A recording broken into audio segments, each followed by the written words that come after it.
ہوا کہ مومنوں پر کمال مہربان مہربان، کمال مہربان مہربان، کتنے مہربان، ماں جتنی مہربان نہیں اس سے زیادہ یہ مہربان، باپ جتنا مہربان نہیں اس سے زیادہ یہ مہربان، بھائی جتنا مہربان نہیں اس سے زیادہ یہ مہربان، ساس سسر جتنے مہربان نہیں اس سے زیادہ یہ مہربان۔ اب مسلمانوں میں تم سے گفتگو کی پوائنٹ کی طرف لے جاتے ہوئے پوچھنا چاہتا ہوں، وہ رسول جو ہمارے کانٹا چننے پر بھی بے چین ہو جائے، وہ رسول جو ہماری بیماریوں پر بھی تڑپ اٹھے، وہ رسول جو ہماری مشکلات پر تڑپ اٹھے، اللہ اکبر، بلکہ ہمارے چینل کو سبسکرائب کیجئے، لائک کیجئے، شیئر کیجئے، ویڈیوز کیسے ہیں کمنٹس میں ضرور لکھیے۔ اگلے ویڈیوز کو دیکھنے کے لیے بیل آئیکن پر کلک کیجئے اور نوٹیفیکیشن کو آن کیجئے۔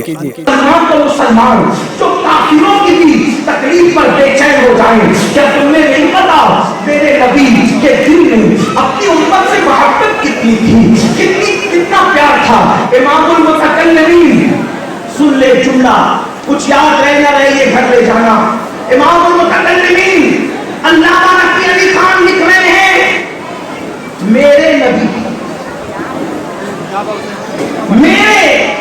نبی اپنی امت سے یعنی تم سے اور مجھ سے کتنا پیار کرتے ہیں۔ آپ اندازہ کریں کتنا کر سکتے ہیں، کتنا کرتے ہیں، اندازہ فیل ہے۔ امام المتکلمین صوفیہ کا قول نقل کرتے ہوئے لکھ رہے ہیں، جتنی محبت یعقوب علیہ السلام یوسف علیہ السلام سے کرتے تھے، جاؤ محسوس کرو گھر جا کر رسول اللہ کی میراث کا نائٹنگ اور پرچموں پر سودا کرنے والوں، حضور کی غلامی کی صنعت صرف کھچڑی اور شربت کی بنیاد پر تقسیم کرنے والوں، صرف نام سن کر 10 کی پھٹی ہوئی نوٹ دے کر عاشقوں میں اپنا نام لکھوانے والوں، صرف اشعار سن کر کے جھومنے والوں، آؤ اگر محسوس کر سکتے ہو تو محسوس کر لو۔ امام المتکلمین لکھ رہے جناب یعقوب کے دل میں یوسف علیہ السلام کی جتنی محبت تھی اس سے زیادہ محبت اللہ کے رسول اپنی امت سے کرتے ہیں، اپنی امت سے کرتے ہیں۔ مطلب یہ ہے کہ اللہ اکبر، ایک باپ اپنے بیٹے سے جتنا پیار کرتا ہے اس سے زیادہ رسول اللہ اپنی امت سے پیار کرتے ہیں۔ یعقوب نے پیدا ہوتے ہوئے اپنے بیٹے یوسف کا ذکر نہیں کیا اور نہ قبر میں رکھے جاتے ہوئے اپنے بیٹے یوسف کا ذکر کیا، لیکن یہ میرا تمہارا نبی ہے، جب زمین پہ آتے ہیں تو امت کا ذکر کرتے، رب حبلی امتی، رب حبلی امتی، رب حبلی امتی، اللہ اللہ پیدا ہوئے تو امت کا ذکر کرتے ہیں، پھر پوری زندگی کبھی گاؤں میں جا کر امت، پوری زندگی کبھی جنگلوں میں جا کر امت، پوری زندگی کبھی حجرہ عائشہ میں امت، پوری زندگی کبھی ام المومنین کی حجروں میں امت۔ اللہ اکبر، ام المومنین سیدہ طیبہ عائشہ صدیقہ رضی اللہ تبارک و تعالیٰ عنہا ارشاد فرماتی ہے، جب امت کے گناہ یاد آتے تھے، جب امت کے گناہ یاد آتے تھے تو سردی کی لمبی راتوں میں مجھے چھوڑ کر اس جملے کی میں کوئی تشریح نہیں کر سکتا، لیکن اتنا ضرور کروں گا، سمجھدار پڑھے لکھے لوگوں، ام المومنین فرماتی ہے مجھے محبوب رب العالمین مجھے چھوڑ کر، اللہ اکبر، حلیم برات فرماتی ہے، مفتی 4 ملت فرماتی ہے، اللہ مجھے چھوڑ کر امت کی یاد میں مصلی پہ کھڑے ہوتے ہیں۔ اور حضور کا گھر کیسا تھا؟ وہ مدینے کی سردی، دلی کی سردی دیکھا ہے، اس سے زیادہ سردی مدینہ منورہ میں ہوتی ہے، جب کڑاکے کی پڑتی ہے، ہاتھ پیر لوگوں کے پھٹنے لگتے ہیں، جب پڑتی ہے سردی اس میں بھی حکمت ہے۔ لیکن ایک بات تم سے کہنا چاہتا ہوں، اللہ اکبر، اگر یہ ہال کی طرح کسی کا مکان ہو تو سردی کا احساس نہ ہو، کیونکہ میں بنگلے میں رہنے والے لوگوں سے باتیں کر رہا ہوں نا، میں پکے مکانات میں سونے والوں سے باتیں کر رہا ہوں، جہاں گرمی